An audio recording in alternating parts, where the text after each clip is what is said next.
Hi, I'm Kelsey Mays for Cars.com. Three-row crossover SUVs are a popular choice for family shoppers, and there are many features to consider when you're looking at this segment. We're here at Cars.com, USA Today, and Motor Week's three-row SUV challenge. We're going to take you through some of the things to look for.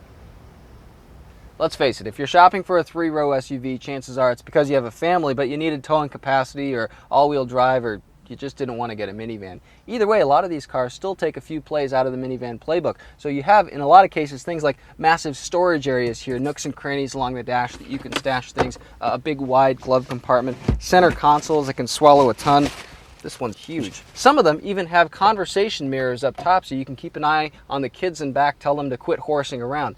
Also make funny faces at yourself. Not while you're driving, though.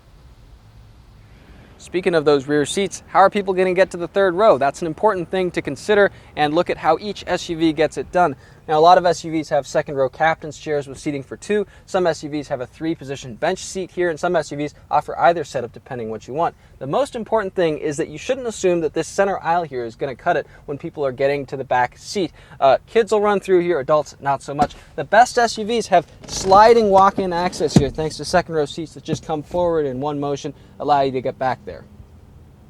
A less convenient alternative is tumbling seats, which fold down and then tumble forward like so. Now, they can often be less intuitive to work and bulky to kind of fold down and set back up, but that's kind of how they get the job done there. No matter what, you also want to make sure you look at how big this pass-through here. If it's real narrow, it's going to be a tight fit for people to get to the third row, and you're going to have a lot of complaining passengers. If it's nice and big, not going to be so much of an issue.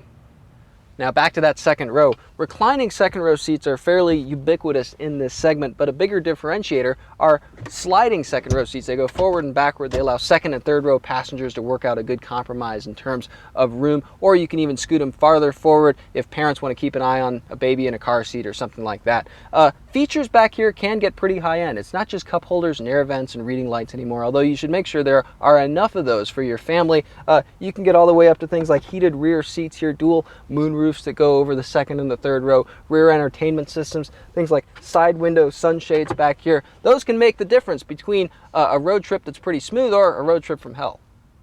Finally, you're going to want to take a look at the cargo area and consider just how easy it is for those seats to fold down. Let's say you just took some kids to soccer practice and now you need to go on a Costco or a Home Depot run. The key is seamlessness. How easy do these seats just kind of pop down and forward like that? Some SUVs even have handles in the cargo area that allow you to fold down the second row seats while you're just standing back here. Contrast that with other SUVs that make you come all the way around the side like so, and even have multi-step processes to fold down the second row seats. Finally, you come around all the way to the back here. You got to deal with head restraints that got to come down first, and then finally you can pop these seats down like that. It may not seem like a big deal, but if you have to do it often enough, it can add up. That's a lot to consider, but it should give you a good basis of comparison between these family-friendly SUVs. Now, which one of them won the challenge? Be sure to check out Cars.com's blog, Kicking Tires, for full results.